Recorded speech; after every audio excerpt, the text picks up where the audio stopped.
Well, my darlings. Welcome to the Business of Pleasure podcast. It's your girl, Cash, your sexologist bestie. And today, this is going to be like a roller coaster, all right? Because honestly, whenever I sit down with this person, I don't think we ever do what we expect to do. Never. I'm now learning after just a short amount of time. We really got to work on, like, wait a minute, what do we talk? No, it's giving ADHD. It is. And I got a little bit of that, I think we all do. Yeah. I think we all do. Yeah, but you know what? I think also whenever like a flow is happening, the energy is good, it just flows. So just go with us. Go on the flow, okay? Join us on this journey. If you haven't noticed yet, the beautiful woman to my side here, the one and only Mandii B is in the building. Hi. And first of all, looking gorgeous. Thank you. I want to tell you guys that we have been working, first of all. So bear with us at any given point. And we fluster our words, don't know what we got to say. We've been doing a lot of talking. We've been doing a lot of recording this week. we gonna make it make sense in the end. That's why I said you just got to stay with us because it goes there. But the first segment, guys, on the Business of Pleasure is that we like to get into those topics. Our platform exists to empower, educate, and earn. And that's what our 3 segments will do. Our first segment, Power in Your Presence, though, is where we really want to talk about the powerful individual that we have here with us. So I'm not going to even wait. I'm going to get straight to it. Let me start off with a little bit of giving flowers. Okay. And the reason why I feel like that's really important is because I feel in this industry of pleasure and even wellness, but like the side of it or whatever the case is, the people who get all of the hype and all of the glory are often people who are more adult content creators and, in that side of the industry, there's like massive things. And it's starting to become a conversation to acknowledge the people who are bringing the conversations now. Yes. But it was a long time before that acknowledgement happened. Yes. So I have to start off by saying thank you for being a voice that helps elevate conversations around this realm, right? Because almost a decade? Almost a decade. We're 9 years in. Yeah. So you got to imagine a decade ago, this was not normal. Not for women to talk the way that we talk. No. Definitely not as Black women, right?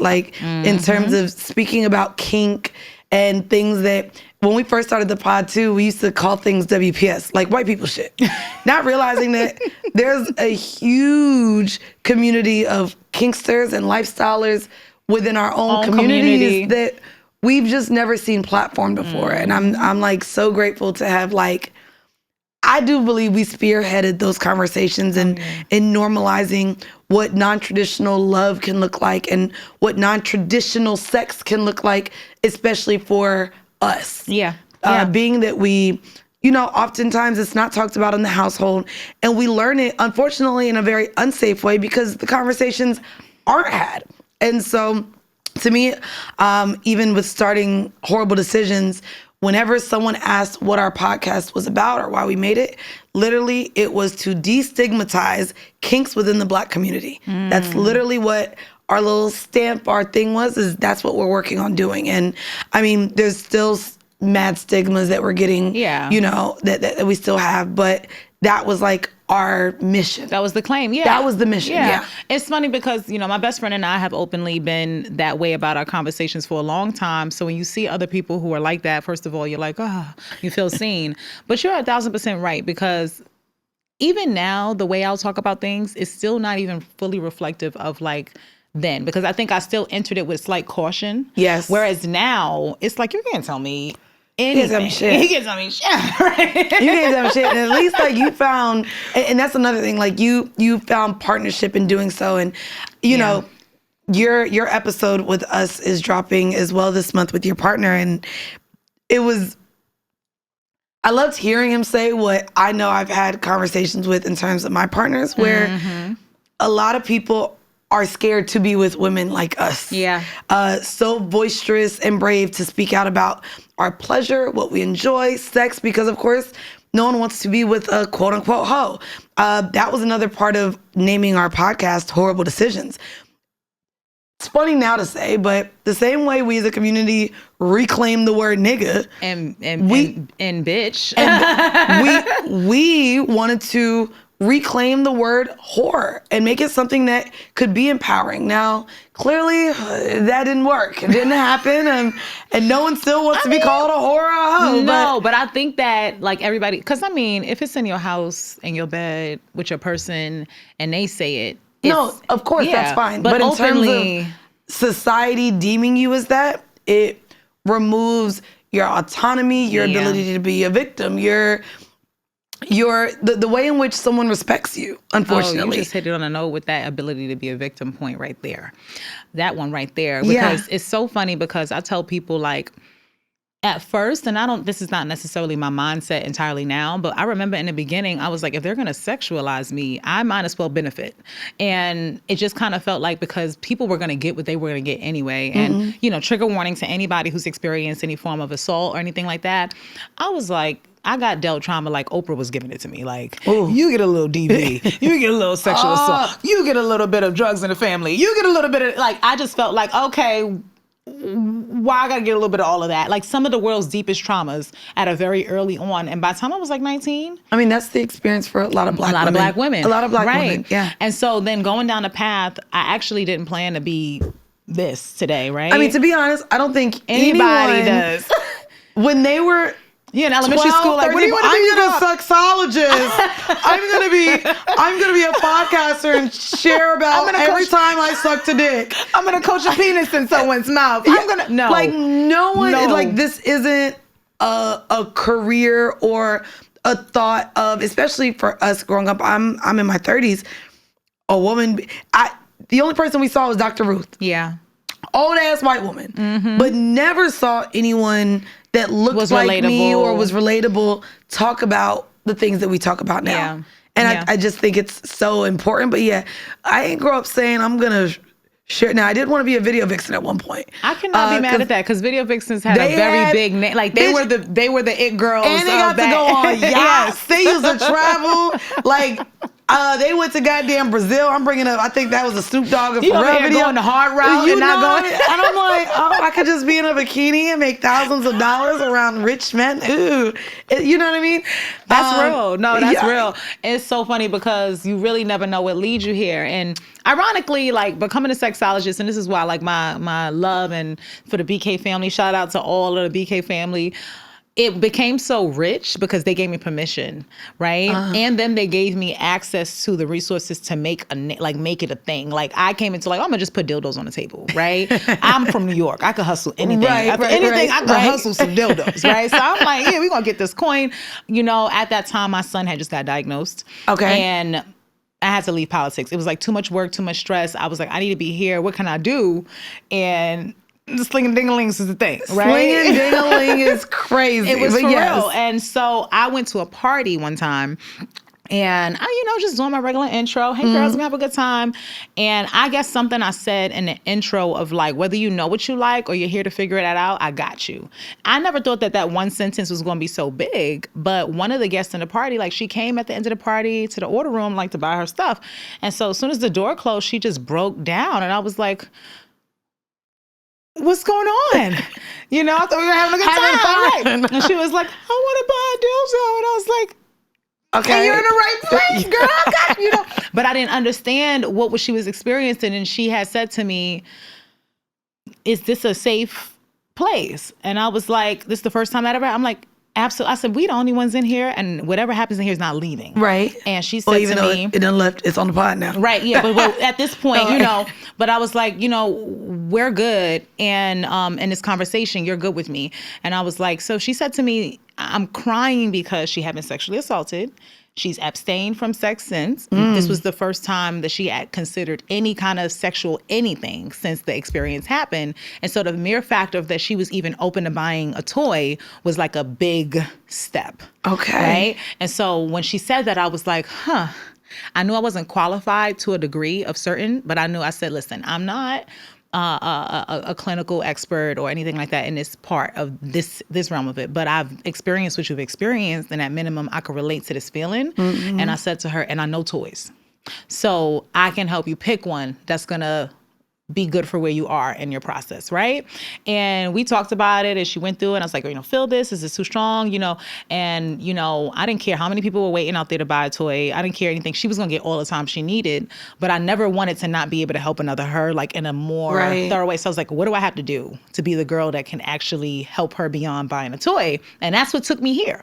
So you never know. But trauma is actually the thing that drove me to switch my whole way of approaching it. So I think that people see sexual women or sexually liberated women and they just assume it's a free for all at all times. You've never lived nothing. You've never experienced anything. And I'm like, as opposed to seeing that, like, because of my experience, I don't want another girl to not get the heads up that nobody freaking gave me about the uncle I was calling Unc from the block who wasn't really the uncle. You know what I mean? So that's why I feel like you have to talk about it. And there are going to be people who give you the judgment. There are going to be people who have what they have to say, but then it's like, I'm still going to show up for the people who need this. Yeah, we talked about it in our book.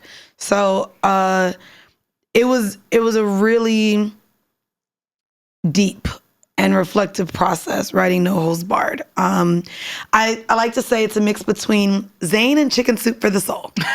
That's a good blend. It is a somewhat memoir that leads a bit erotica, but also there's a self-help element to it. And literally that what you're saying, like, I talk about the things that had to be unlearned. I talked about the things that I learned along the way, and because I was just so ignorant or oblivious to it. And I talk about what the journey for myself looks like in terms of finding power and not letting my trauma like keep me in a cocoon, but use it as a way to learn more about myself, learn more about the things that I want.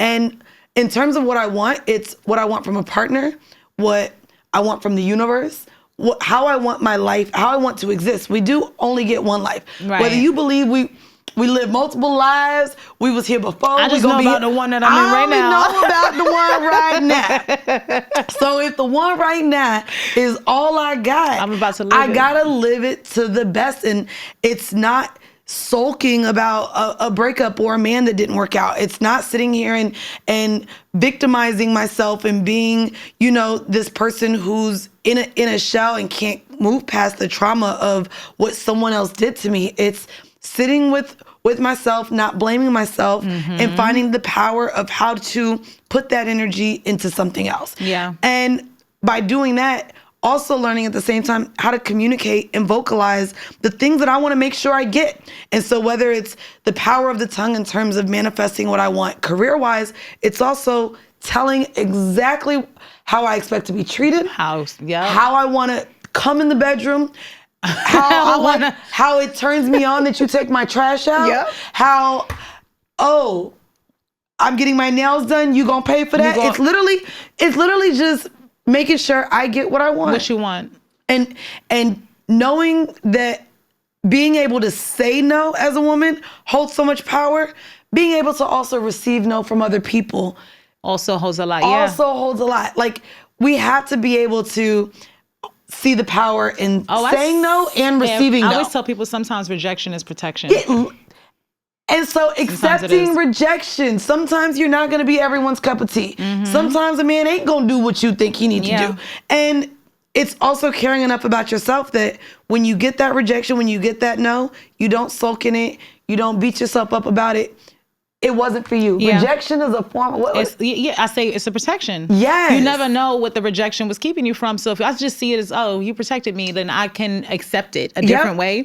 And then also sometimes it's like not always a full no. Sometimes it's not right now. I literally say in the book too, once you get to a place where you can accept no and hearing no is not the worst thing in life, boy, does life get easier. It is. It does. Boy, does life get easier. It does.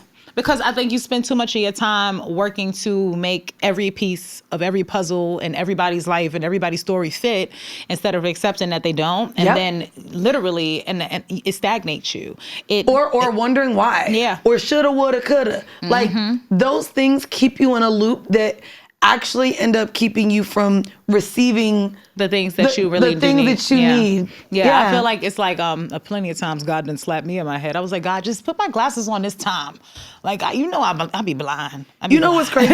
It's always something in hindsight too, right? Yeah. Like in the moment, boy, does this suck. I remember I applied for Delta, got all the way where they flew me down there and all the things. I was like, bitch, I love traveling. I want to be a flight attendant. I want to be able to travel for free. Didn't get the job.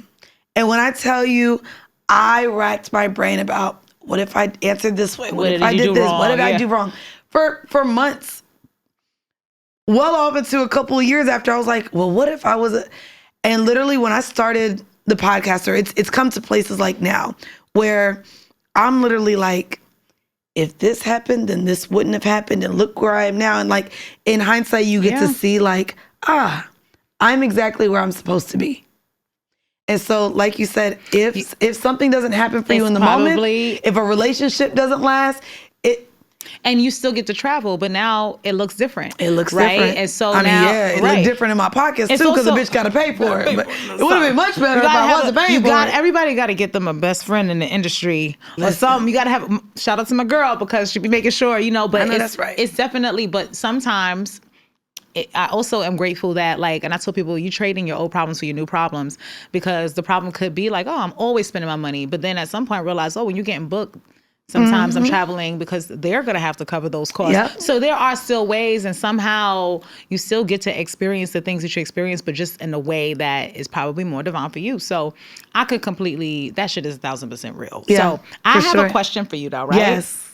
Because I did notice, like, you're moving into a lot of also mainstream lanes, which is obviously like one of those things that, like, when you get to a certain point, you're asking yourself, like, what's next? Okay. So you got decisions. You have Selective Ignorance. You have 1,000,001 freaking platforms right now. I don't know how the fuck I talk so goddamn much. I'm sure y'all wonder too. Like, damn, bitch, do you shut up? Do you shut up? No. But what I want to ask this is, right, because I feel like also with shifting into other lanes, there are certain parts of you they might try to mute, right? Or you need to mute in order for you to step into that lane. And that's not an easy shift or transition for people to be that versatile, right? Right. So I want to ask you, has that been something that you felt came easy? Was it a challenge? Or what do you still feel like you're learning as you're shifting into, like, okay, this personality and then this personality over here sometimes? Because they're all parts of you, but they all can't show up at once sometimes. I mean, I think that's the thing. I am a multifaceted, multi-layered person. I just am. I love music. I love politics. I love pop culture. I love traveling. I love food. I love live music. I love sex. You know what I mean? So I love all these things. And maybe I just want to give myself all to the world because that's like what I enjoy doing. But I don't find it difficult, but there's a time and place for things, right? Right. And I think for me, being able to create and go into these other spaces, it's almost been proving myself. It's funny because last year, I think we were having a year-end episode, and maybe this was on Patreon, but Weezy asked, like, what's been the biggest hurdle for me in my entrepreneurial career? And I said, what's crazy is the biggest blessing has also been my biggest hurdle. While Whoreible Decisions has literally brought me to so many spaces and has allowed me to quit my career, in moving into different rooms and spaces, it was the same thing that made people not want to book me. Yep. It was the same thing that was like, is she able to talk about anything else? But that. And so... Unfortunately, when you're this sexually liberated person, when you're a sex positive person, when you show up in that way, for whatever reason, they don't think a bitch who openly talks about sucking dick can do anything else. And so it's become a lot of me having to prove myself on calls. With, like, I did a show with MTV, and I know I wasn't the first choice, and it took a few calls with the producers. I now love them. Oh my God, they're like family to me now. But getting on MTV wasn't easy. Revolt, I did the Revolt Summit a couple of years ago, and that was difficult. And to be honest with you, even Essence, there was. Oh man, yeah. That was. You would think that you probably wouldn't have as much of a challenge with it being such a heavily Black. Oh no, you ready? Problem, but no, you ready? Black women are probably. These are a lot of the people keeping me from the opportunities because we don't realize the conservativeness that actually exists within our own community and how much we talk about wanting to uplift and be in a place of position to give more Black people opportunity. Black women don't want to platform women like us. You know what's so interesting? So first of all, I love when things come together. If I show you after this what I wrote, you're gonna be bugging out, right? I'm gonna tell you that right now. Because sometimes people say that and it's like, no, literally, look what I wrote, right?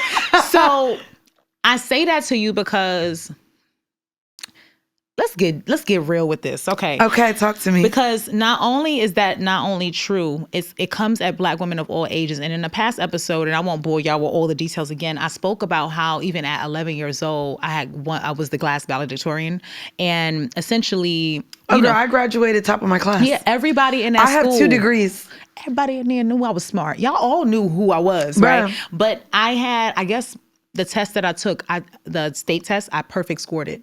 And so they accused me of cheating. And they told me that you weren't going to be able to be a valedictorian unless you retake this test in front of a room where people can observe you. And so I'm looking around because I'm like, so I've been in gifted class since I got in this building. I have always been an honors student. Honors student, AP classes. Yep. Y'all pulled me out to do math separately because even in the gifted class, that math is still not enough of a challenge for me. And you find it strange that I aced the math test that I'm already 2 levels above. Mm-hmm. So it was that I was looking around and none of the aunties spoke up. All them teachers, Mrs. this, Mrs. that, except one. One of them, she had my back. And, I was preparing my speech and I was like, I'm going in, I am the valedictorian. She was like, when you go out there, you better say, I am. Like, I don't want to hear, I am the valedictorian. I want to hear, I am. And it was like the first time in that environment that I had a Black woman take that on. But then I realized you only get one of those every but so often. They don't come frequently. You're gonna pass 20 to get to your next one who might do it, or maybe more. And so I think that's also another thing that's tethered me over here because Candy's not that person. Right? Hands down, not that person. Like, and I know a lot of people hear it and it sounds crazy. And maybe I'm sitting on this platform and hey, she's paid to do this and this and that. I don't have no lies to tell. I've lost children, while I was pregnant, while I was with this company, and I watched them be the people who literally kept me from dropping. And when I tell you, this woman ain't have to do half the things that she did to help propel my career. Oh no, me and Candy had a conversation at Essence because we worked with multiple brands that weekend, and one in particular. We landed in New Orleans, mind you. We're checking into the hotel. The team is there. We get a call, and they're like, hey, mind you, the day before, we celebrated becoming New York Times bestsellers. Mind you, after a week of not feeling supported by the publisher, because of the content, because of what's in this book. They didn't know what to do with a book with so much sex. They didn't know how to promo it. At all. So we felt completely unsupported throughout that process. Then made New York Times bestsellers list. We did Breakfast Club that week. It was great. We were like, whew, okay, I'm on a, Take it in, yeah. Landed in New Orleans and we get a call. Mind you, celebrating the book. First thing the person says, hey, so all of the fuss about the book this week, I guess, caused somebody to do their quote unquote due diligence and read it and look into the brand more. And they decided that you don't align with this company. You cannot say their name, changed our whole creative. This is why there's no video out, even of like certain things during the weekend with, again, we worked with multiple brands. But they pulled out because they said, oh, yeah, sex positivity, 2 women embracing their sexual power, that doesn't align with our brand. Oh, my God, man. I end up finding out it was a Black woman. Okay. And I was like, and And I was just like, damn, like literally as we take steps forward and continue to prove people wrong, like a book with sex written by 2 Black women can make this list, did make this list. Literally the next day, You wanna hey, knock so the this cool on brand my don't wall. even want to be associated with you. And it becomes difficult as this person who's opinionated, because mind you, I'm also told men aren't going to want to be with you. Who's going Yeah. to want to marry you? Who's going to want to wife you? Who's going to want to be seen in public? Who gonna want to contract you? Who gonna want to? And so everywhere you go. it's constantly being told that I'm not good enough, that because of the content, that I'm not welcome, that I'm not supposed to be platformed. And it's just a constant climb. Well, let me say this to you, Mandii. Let me put the notes aside. Because I'm a Black woman who's not about to, we gonna feed that over here. Of course. We not gonna not only feed that. I work with a success coach for a while, and she got me on, reading different books of different types of genres that I wasn't reading before her. Right. Dora Chambers, shout out to her, because she's also an expert who is with the community. I met her through Bedroom Candy, and then I worked with her independently. Okay. And I was reading this book about manifestation and kind of bringing things to fruition. And I forget the exact full-on text. This was years ago, but I never forget the words. I don't know. I have that kind of memory. Right. But I drew this conclusion, and I'm going to give it to you because I feel like this is for you. There's a common denominator between faith and doubt. Okay. Right? They're both rooted in what you can't see. Okay. Right? Because the things you don't believe. I don't believe, I always tell people, when you see, this is my hand. Yep. I can't say I believe this is my hand. No, this is a hand. This is a hand. Right? But the things that we can't see, you have to believe in, or you choose to doubt. And a lot of people will look at that same resume that you just laying down, and some people are going to say, this is the reason I doubt you are the right fit. But there are going to be others who say, no, this is the reason I think you are the exact perfect fit. And I feel like that just like full circle, was a protection. Because imagine you go forth and thinking these people are allied with you, and then later on, they show you your true colors after you've invested yourself, your energy, and promoted them. It was crazy because we still got the check, which I had to make sure we still got that. It was a contract. A part of me was still like, felt defeated. Yeah. Yeah. And so a part of me in saying that I was multi-layered, multifaceted is why, like, I love being able to show up in all these different spaces in ways that people wouldn't assume. Wouldn't shit, expect. she know politics. Oh shit, she read books. Oh shit, she's into this. And it's why I think I do it as well, is because I like to prove people wrong. And unfortunately, like I said, they think that hoes or sexually liberated women or promiscuous women or free-spirited women are a monolith. And we're not. No. As women, as Black women, it is powerful to be able to embrace our own sexual... exactly. Do you know how many people don't know how to receive pleasure? Oh, no, not only do they don't...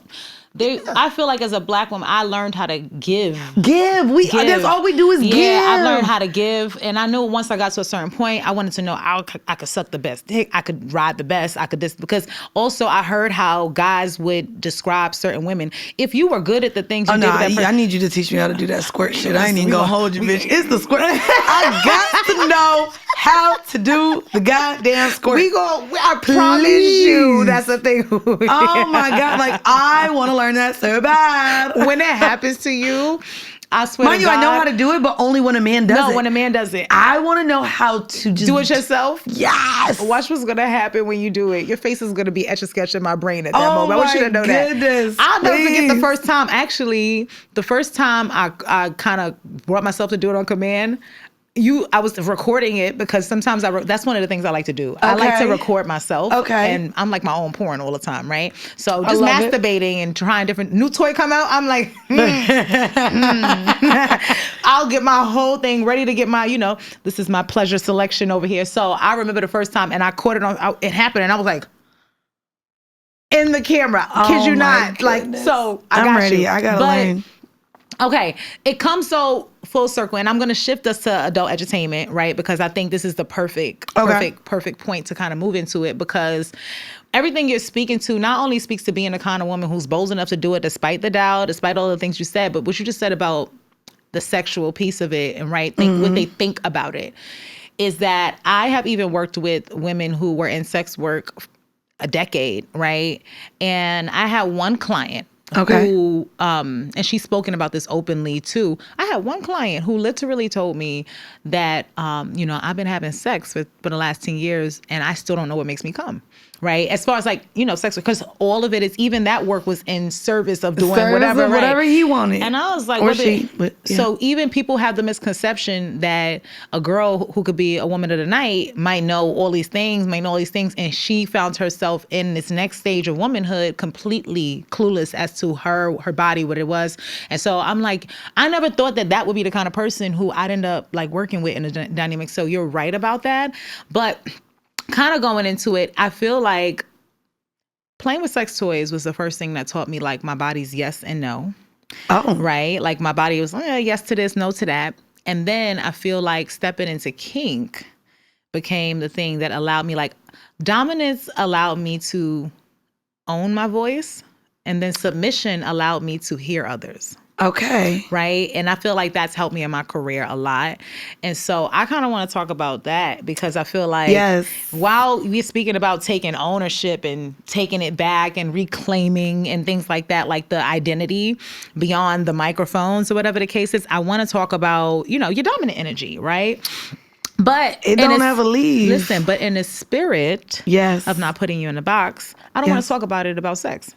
Okay. I really want to take a moment to kind of get a sense of like, how do you feel like your dominant energy has shown up in other areas of your life, has helped you in navigating those type of disappointments and kind of things like that, and learning your dominance has empowered your voice outside of conversations around pleasure.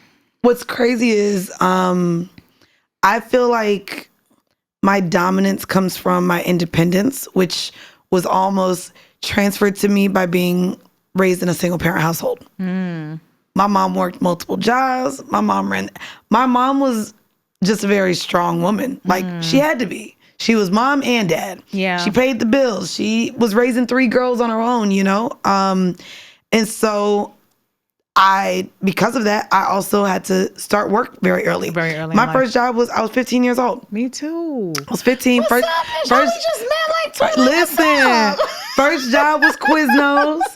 Learned all the sandwiches quick.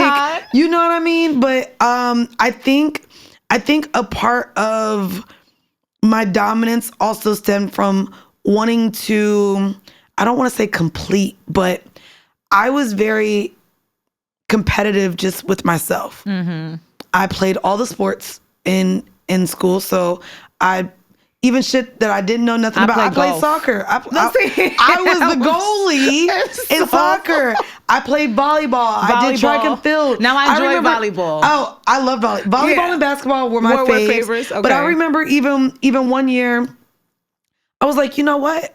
I did the 4x1, the 200, and I was like, no, I did the 4x4. The 200, and then I remember one year, like, I'm gonna try shot put. I know I'm only 5'1" with little ass legs, but I'm gonna try long jump. Like, so many things about just life. I always just was like, you can do it. And even if you're not good, bitch, you gonna figure it out. I remember even like seeing my mom play spades. I was like, I'm gonna be good enough that my mom wants me to be her spades partner.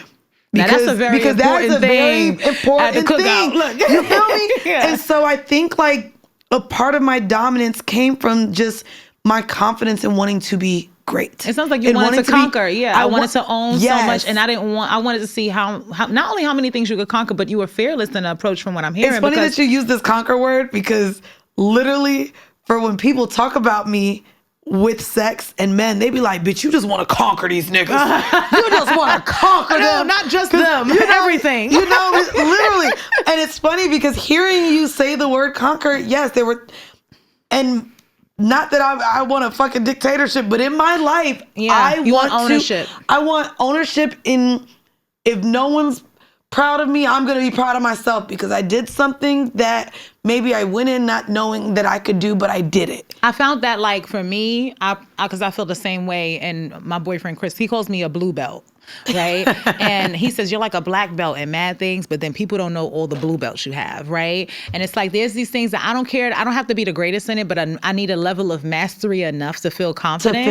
In it, yeah. And, and that feeds me. Yes. And I get a little sadistic about it. I'm like, oh, what else can I take? What else like can I do? literally, Yeah. I remember, and again, power of the tongue. Like, I remember when I was in school, mind you.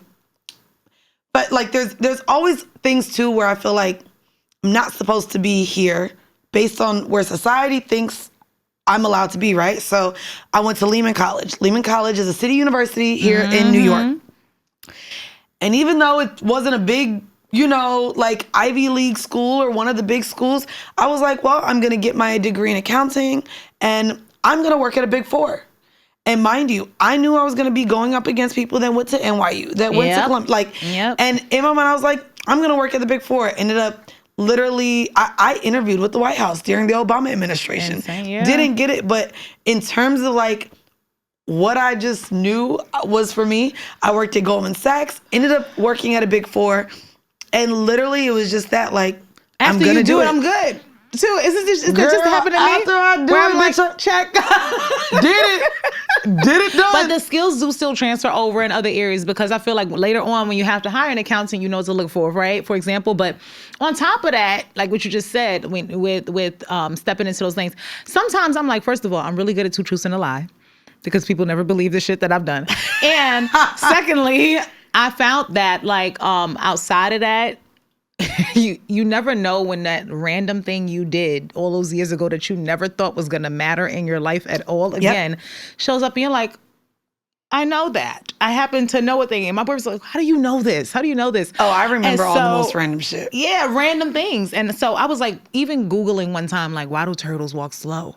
At 3 a.m, I'm in the tub. Like, you want to be so slow? Bad. I'm serious. Girl, I know random shit about like love bugs, like Gatorade being made at the University of Florida. Like, why do you know that? I'm like, well, you know that there are factories in Jersey, and they're like, why do you know that? And I'm like, and I'll be like, I don't know, because I'll literally think it, and I'll be like, wait, no, let me look it up. Actually, why? Right? And the funny thing is help because even when I found the answer to that question, it was like, oh, turtles walk slow because one, their shell is heavy. They carry a lot. So they conserve their energy for the moment that they have to snap in and right. And I mean, but on top of it, like their shell cannot be broken down by a lot of animals or whatever. So they're not really prey out there or whatever. They don't have to be running from whatever the case is. That's why they slow as fuck. Yeah, and they slow as hell. But I thought about it. It taught me sometimes you do need to take your time to conserve your energy. You never know when you got to be like this. So it made me adaptable. Yeah. Right. And I think also, sometimes it's trauma rooted, but like you said, that having that mother, single mom, things like that. And for sure. All those things like that will do it to you too. In terms of like money and, being in a place where I wasn't raised with it, I was like, oh, bitch, I'm finna get to this money. Like now it's on me. Like I literally start the book off that way, right? Like in terms of how we enter the world.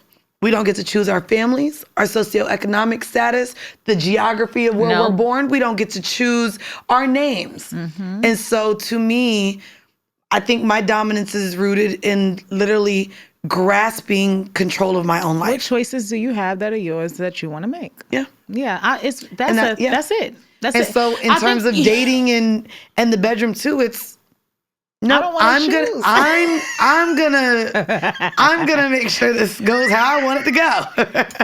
And sometimes I don't want to choose. And sometimes I don't. Right. Yeah. But even that's on me, which is like the power of even submission sometimes. Actually, today I don't. I'm gonna be a pillow print. Like in my mind, me being a sex toy, that's what I say. I was like, oh, let me be a sex toy. I'm not gonna move. That's because, bitch, I really don't want to move right now. I'm tired. And I'm tired, and so.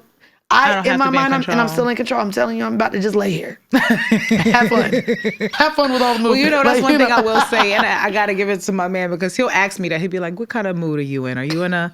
Because sometimes I'll just be like... Oh, you can see, girl, I don't ride dick. So niggas will tell me to get on top, and I say, no. I don't ride. Sure you would like it?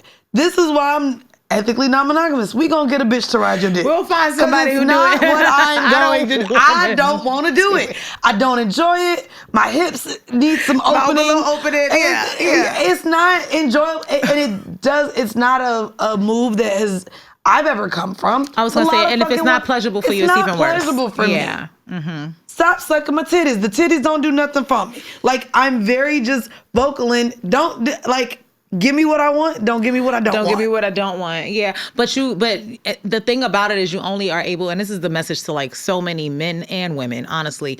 A lot of times the reason why they feel that way and they don't feel confident enough to say those things to people is because they haven't figured out what they don't want and they haven't taken the time to figure out what they do want. And when you figure out what you do want, you know where the power comes from? Right here. Right here. Your voice. Your voice.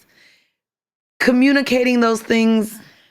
Even if you don't have the word, you could text it. You could, show, but literally being able to communicate. I think your voice. It's the root of confidence, and my mantra. One of the mantras I would say to myself is my confidence. My confidence is rooted in my certainty, and so the only way I'm not gonna feel confident is if you're not sure, right? If I'm sure, I have no reason to doubt myself. I'm like, oh no, I know I can do this. So how can I feel more confident? How many more things can I do? I'm gonna keep doing things until I feel like, oh, you can do that. You can do that. You can do that. So when someone says, can you cook? I'm like, is a pig's meat pork? Right? Like, or whatever the case is. We ever notice anytime a person answers a question with that, like uncertainty, it's like you're not confident in your right. So I always tell women, I want to be more confident because I appreciate that they can see it in me. I hate that they don't feel like they have it. So I'll tell those women, well, figure out whatever is not making you feel that and go get sure about it, sis. Like, go get sure, do everything, come back with it. And it don't matter what you look like, let me tell you, because I'm the men in my life, the attraction comes from my confidence. Men, they are drawn. It don't matter how small or big your waist is, how small or big your ass is, how small or big your titties are, how beautiful or unattractive you are. That confidence it beats all of those things. And men will say it, and people don't believe it. Because I honestly feel like sometimes men say a lot of contradicting things. And the most beautiful bitches be insecure. That's why they don't let me tell you. And they're focused on the wrong things sometimes too, right? And a lot of times the things that they're doing to feel pretty are directly rooted in their lack of confidence in that thing. Yep. So that's why I'm like, I'll pull the wig off anywhere. Anywhere. Bitch, I chopped all my hair off. I'm a bald-headed bitch. Done that one day, woke up. Okay, I think I'm gonna grow it back. Today I might want a permit. I was like, I'm trying not to give it to the creamy crack. I'm whatever, and I just feel like the best thing that I do with my audience is I'm just gonna show you how to process. Yeah. I don't really plan it. I'm just gonna be like, hey, listen, I cut my hair off. I think I'm regretting this shit today. And then next time I'm like, oh, this is the most liberating. I let myself experience all of it. And by the end of it, you know what? I was like, oh, you know what? This hair is just as thick and difficult as me. Oh, she's sexy. She full. And then now I'm like, I'm confident that I can keep my hair natural and change up my look when I'm ready with wigs. So I feel like that's the core of it, right? So I do have a little something. Let's do it. Right? Because speaking of all of this stuff right here, I was thinking a lot because I bought you a gift. Okay, I love gifts. And the thing with the gift is I was like, I had an idea, and then we had a conversation, and then I went back and I was like, I got to add a few things. Okay. So I'm going to start mild and get wild. We're going to go from the bathroom to the bedroom. Okay. Cool? All right. So this little mesh baggie right here. Okay. Is filled with candy-coated cosmetics. Yes. But I picked the colors very intentionally that are stuck in there. And so... Am I opening this? Yeah, you can open it. You can open it. You can open it. And I want to focus on the color choice of the lips, right? And this is a regular. Let me hold on, because we try to make sure people don't break in it, right? Oh, it's tied. I see it. There we go. There we go. So one of them. I see what you did. This is my shit. So this one, the reds. There are two. One is a glossier look, and the other one is like a more of a satin suede look. Satin. There's liquid satin. But the name of the mascara color, the name of the actual satin is. So Firestarter and True Love. So Firestarter was on purpose. That's me. Yeah, we already know why Fire started. I be starting fires and I don't put them out. I leave that for y'all. I do love just leaving. It's funny because I just did another podcast. Shout out to Savon and Need to Know. Literally, and Alex, I literally thrive. Shout out to Cardi. I like being pretty and petty. Yeah. Pretty and petty is it. And baby, I'm a fire starter. And the only way the fire is getting put out is if I come on in. Like, you gonna put it on? You sexy guys. Why not? I can match you. Is this the color on your lips? Or no? I picked one. I have on Scandal. We got a couple reds. This one is Scandal. It's definitely giving Oh, fiery. yes. You It's know, and I got and it brought the blonde. Yeah, I was about that's to what I was like, oh, bitch, I wear red. And then I also just put our drama mascara, right? Because you sometimes can I be need actually some more mascara. can be the drama if you want, right? I Or am I the drama? No, you not see am I the drama. I am the drama. Okay? Now this next one is because I know it's a little something you like to do. I'm gonna open mine while you opening yours so that people can see it, right? Or you can, that way you don't have to. What open. You know I like to do? Don't be acting like you know me, girl. I know a little something. If I'm wrong, tell me. Oh, I will. Because I'll be corrected. That's what I do This to one these is called niggas. Matchmaker. Okay. I left it like that so you can have it in your package for when you're ready. This is the actual demo one. So if you want, you can open your own. Okay. But everything is gonna come in these little satin baggies. That's what I love most because these are what I call my TSA travel friendly satin bags. Good, because I'm sick of putting all my sex toys in Balenciaga pouches. Oh no, I like this. This look like it's about to. Look. I want to show you here. You hear that laugh? Okay. You gotta know y'all. Because it's sexy though. Isn't it pretty? Oh, this is a pretty one, right? Bitch, you ain't shit. So y'all might not know. My girl Mandy likes to dominate. You could put the bullet here if you want to put a bullet in there. Okay. Get you something every you know. Okay. Because I peg a lot too, so I know a little bit about that. This. And then there's interchangeable sizes for your different deals and whatnot. So kind of switch. Now, you can I adjust them it. To take the big one. Oh, you better take the big one. You can get the big. I think the biggest whole one is on yours already. Look. Yeah, it is. It is. So then so it adjusts here. Also, this is the part for your thigh. It's gonna be really comfortable. Yes, I'll tell you that. No, it feels really good. Yeah, and that's the thing about harnesses to me, especially when as a bigger girl. First off, I'm very bottom heavy as is, but at one point I was like a size 18, and it used to be. They cut because of how tight you actually have to fasten them for it to be sturdy. You gotta really. And so even just feeling this, this it's feels soft like and it's padded for that. And this feels good. This is the one that you tighten. So touch the bottom one. Oh yeah, no, I that's the one that has the. Oh, it's okay. You see what I mean? Harnesses. For thicker women get tricky. So this feels. I'm excited. I can't wait to use it. So yeah, you can tighten. Okay, y'all. She kind of know me. A little something. What we I didn't get to introduce myself, but I am Peg the Stallion. I am Peggy Markle. I am Peggy Bundy. Okay. All right. Now we got one more thing, and I'm gonna see if I hit the nail and brought it home with this last one. Okay. Okay. Now, I also said, well, that's what she gonna use on the gentlemen's who she. You know what's crazy? Yes. So I have never pegged a woman. I've only pegged men, right? I feel like it's been they're the ones who. Anyway, I've never strapped a woman. I'm sorry. Pegging is for men. Strapping is for women. This is also for you. Oop, that one's empty.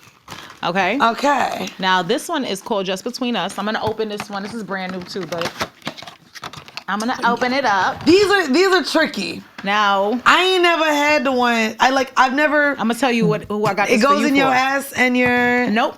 Oh, this isn't that. Okay. This is actually a strapless strap-on, and I got this for when you play with the girls.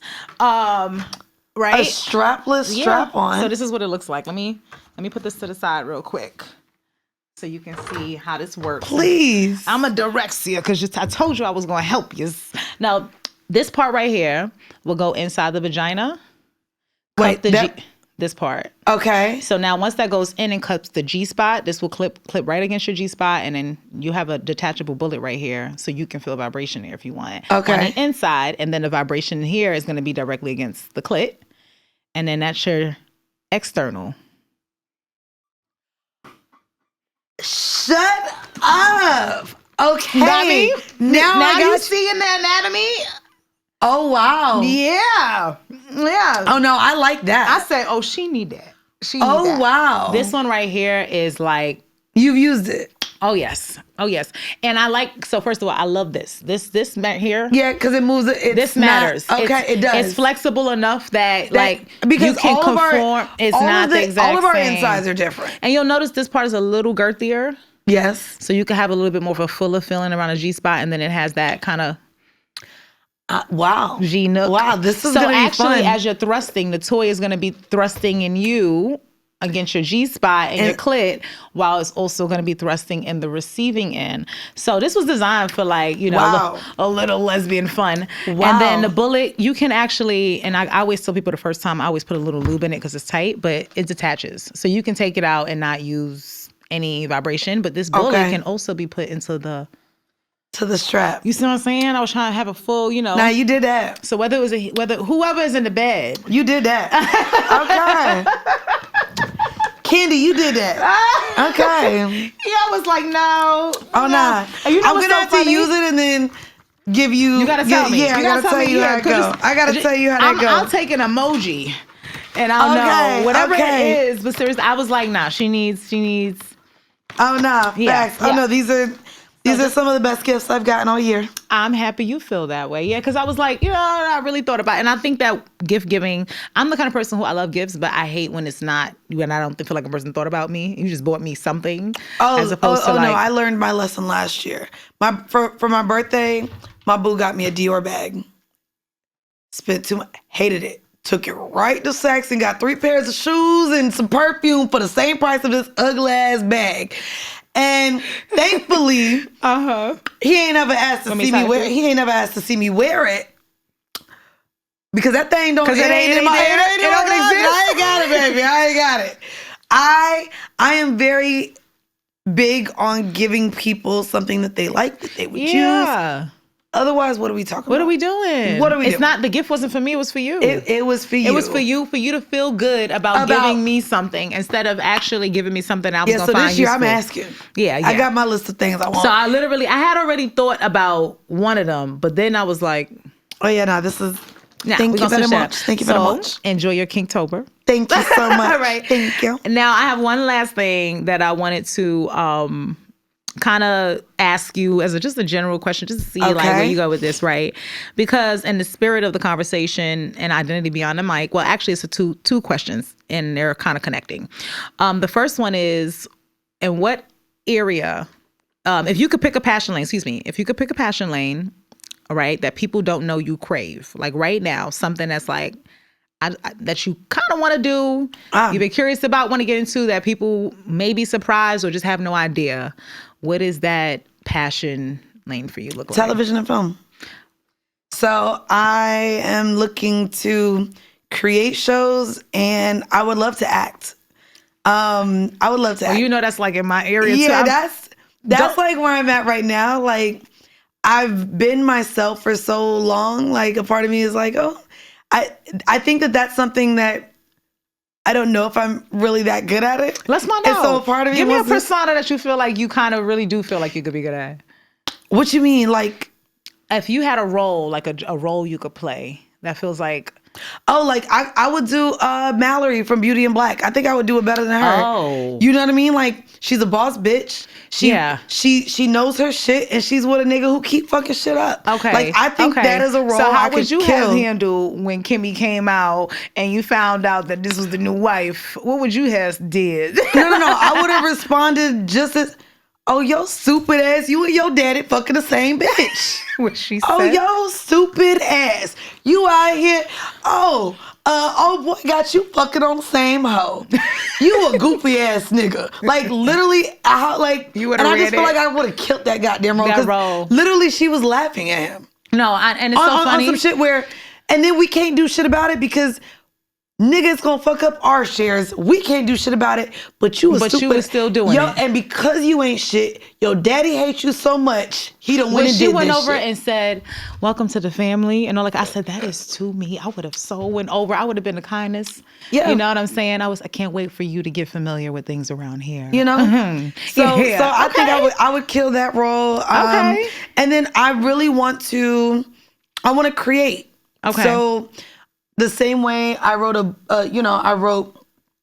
book and how much I talk about sex, there's an idea in my mind. I have 2 actually right now. One, I've already written the character arc for it, and it leads into a little bit of my experience. But there's another thing I want to do that kind of would combine Hunting Wives and Greenleaf. Interesting. So I would love to tap into showcasing a Black community that's heavily conservative, and everyone's secrets lies in kink and BDSM things that they can't live out loud. So, but those secrets come out. It's rich bitch o'clock. I listen. And then later on, it's spank a bitch o'clock. You know? All right, I like that. No, honestly, So like creating television and film is like what I would like to conquer next. More so, that's like, that actually puts you behind a lens and allows you to express your vision in a different way than how you've been. I like that. I think I can see that for you. Yes. I could also see you with the Mallory energy, seeing as I witnessed you orchestrate a certain thing on a boat recently in Jamaica. If y'all want to know that story, you're going to have to go over to Patreon on Whoreible Decisions. People were watching. Yeah. I get in my own little world.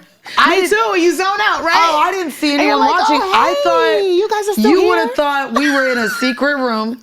I thought there was a closed door and nobody saw a thing. But you saw, I was like, oh yeah, I zoned. You zone out. I zone out. I think I had several months of those moments, and then I would get up and be like, when did all these people get here? I was like, wait, y'all saw that? Y'all saw that? Oh, my bad. I thought we was alone. That was Mallory. That was definitely her energy with that. Like, you want it? Okay. Y'all gotta go over to Whoreible Decisions on Patreon and listen to the Hito recap. It is a 2-part. Our trip with Choco Bliss was insane. It was. And we can't, those kind of stories are not for this platform. Okay. Because say less. They are, but they ain't. They're not. Y'all not ready, but y'all go over to Whoreible Decisions. Patreon. Going over there, okay, because for as little as $5, it took 2 episodes to cover and all the sex. And we still didn't even story in 2 hours. Right?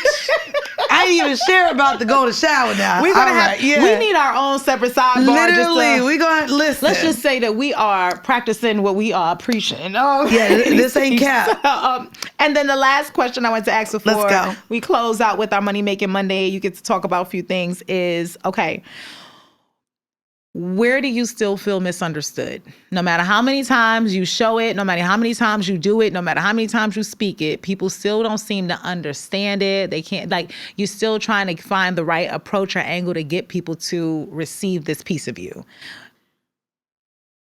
I am a villain. Okay. To the world. Okay. Online, in the spaces, and it's crazy because I think a lot of it comes from my delivery, which there's an insecurity there. This is how I talk. I'm from Florida, bitch. My voice is deep, so it doesn't matter how nicely I say something. It still sounds harsh. Yeah. Because I got this deep voice. It doesn't matter how demure I try to be.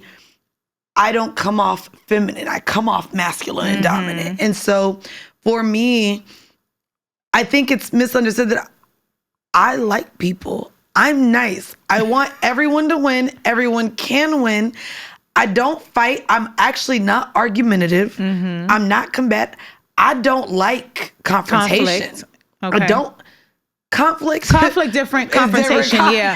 Bitch, I don't get, like, I might let it be known if I don't like you. You know what I mean? Conflict will, like, but the confrontation is the things that can kind of go I'm not confrontational. Yeah. I would rather, like, that energy of out of sight, out of mind. Okay. Like, if we get there, and sometimes I think I'm someone who, when I've expressed how people have made me feel,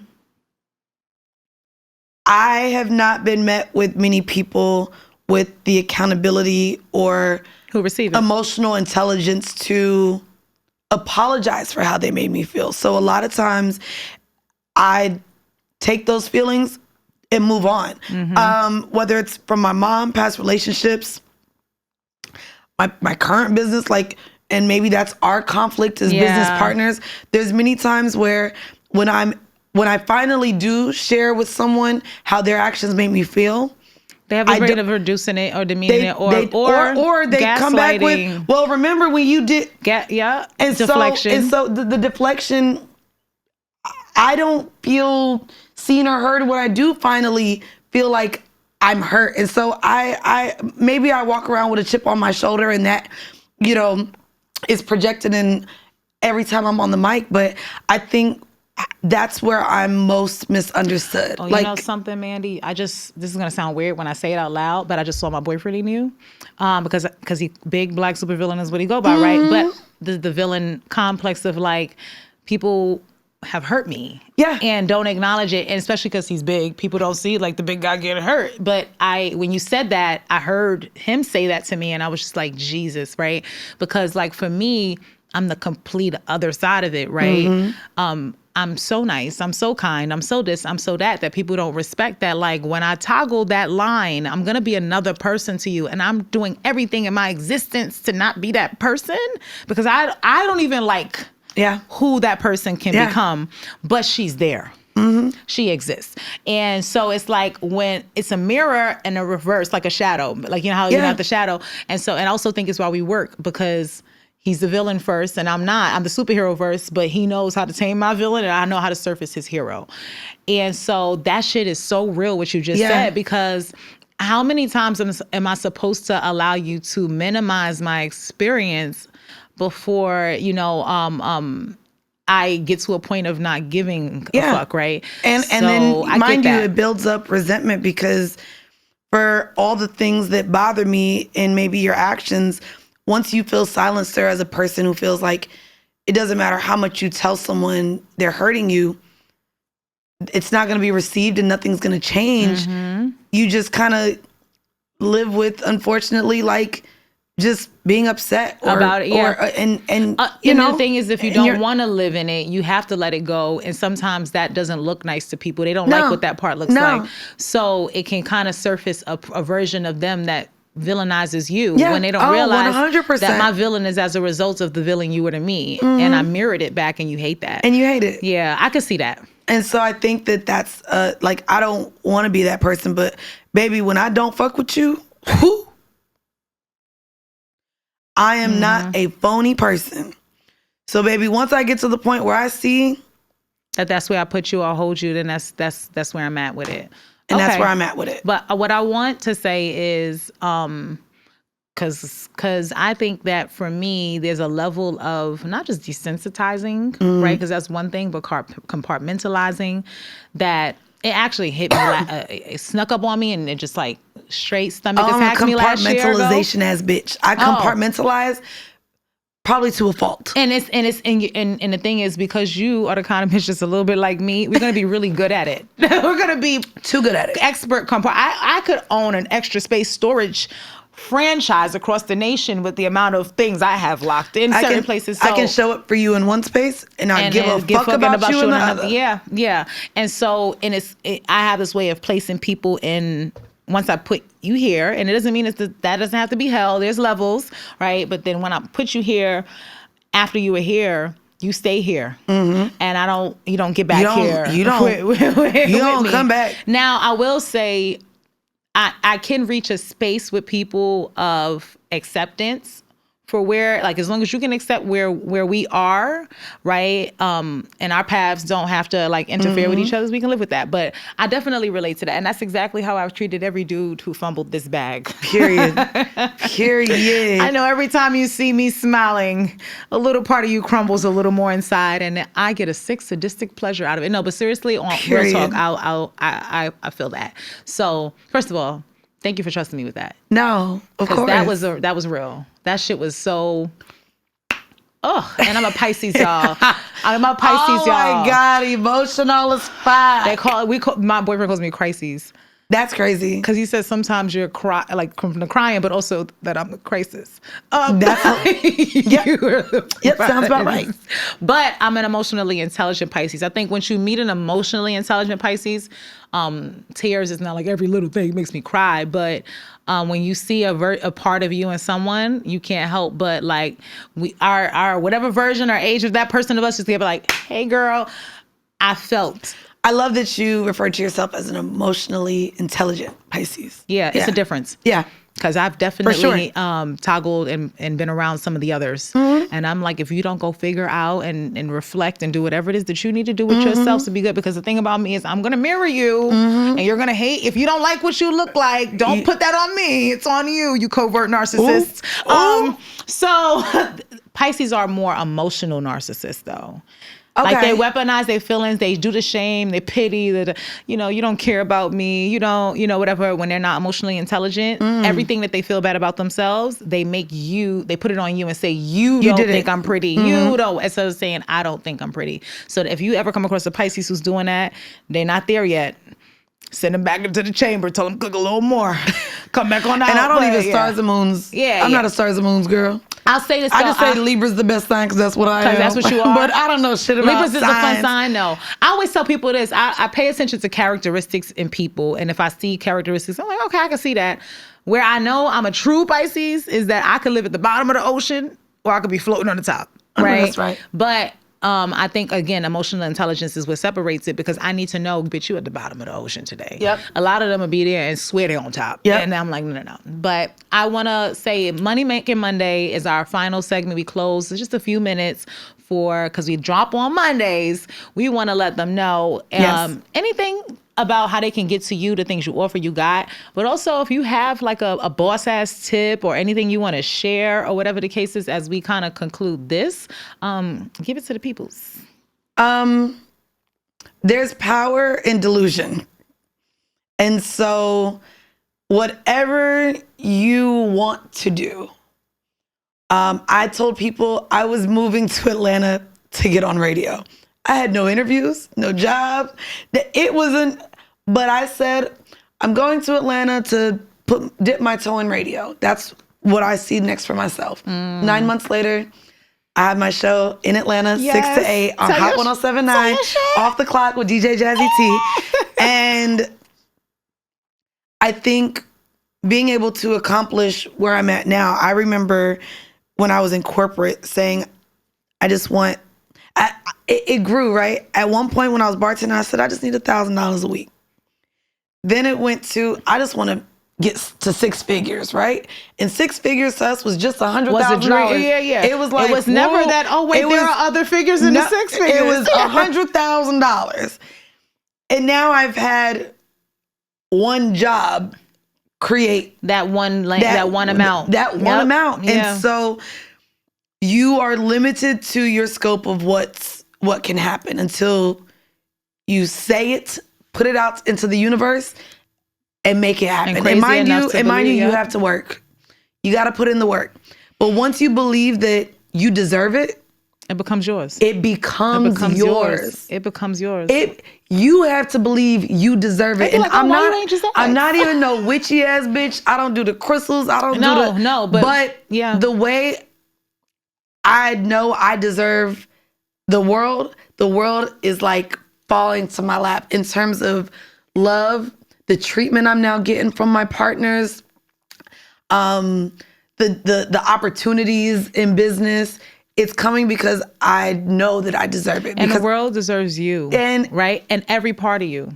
And when you sit in knowing that, you see just doors open that were closed. You see, like, there's been times, and I talk about it too, I haven't really felt safe with men, but maybe it's because I didn't know how to demand or tell them, or I didn't think I deserved a certain treatment from them. How I want it, I'm getting now. And so it's that, that would be my tip. There's power in delusion. That wasn't a tip. That was a whole sermon. You get what you truly feel like you deserve. And if you feel like you deserve a higher paying job and you truly believe it, it'll come. You want to laugh real quick? Yes.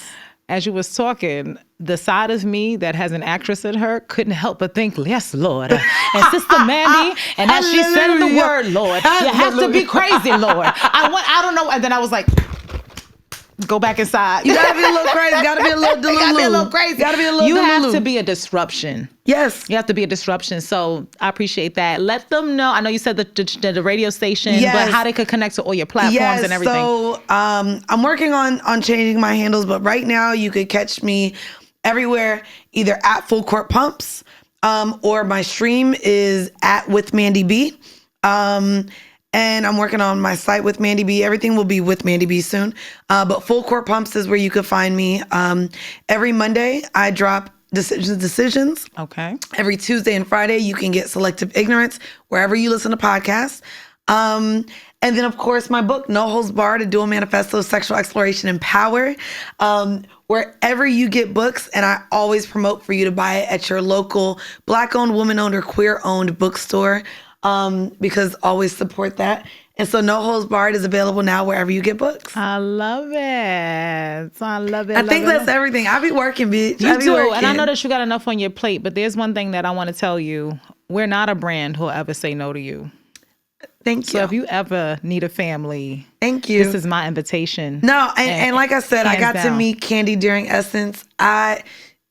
She was better than I thought she would be. Everybody has that She's feeling. so nice, and we shared. She's approachable, but they think that she's looked like and we shared a thing in common, and it was funny because was telling her about one of the stories in the book where I picked up a couple in Mexico, and I'm thinking she got bedroom Candy.